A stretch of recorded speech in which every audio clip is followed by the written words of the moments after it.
رعینہ، رعینہ کا مطلب ہے انعام و اکرام، تحفہ اور ہدیہ۔ علیحہ، علیحہ کا مطلب ہے بلند مقام والی۔ صدف، صدف کا مطلب ہے روشنی، نور اور اجالا۔ عصیفہ، عصیفہ کا مطلب ہے فرما بردار۔ قطیفہ، قطیفہ کا مطلب ہے چنا ہوا پھول۔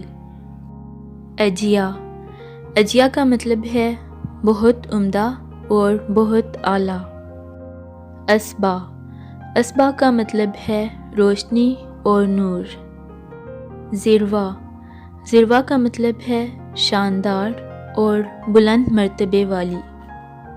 سمیہ، سمیہ کا مطلب ہے پاک صاف اور نیک۔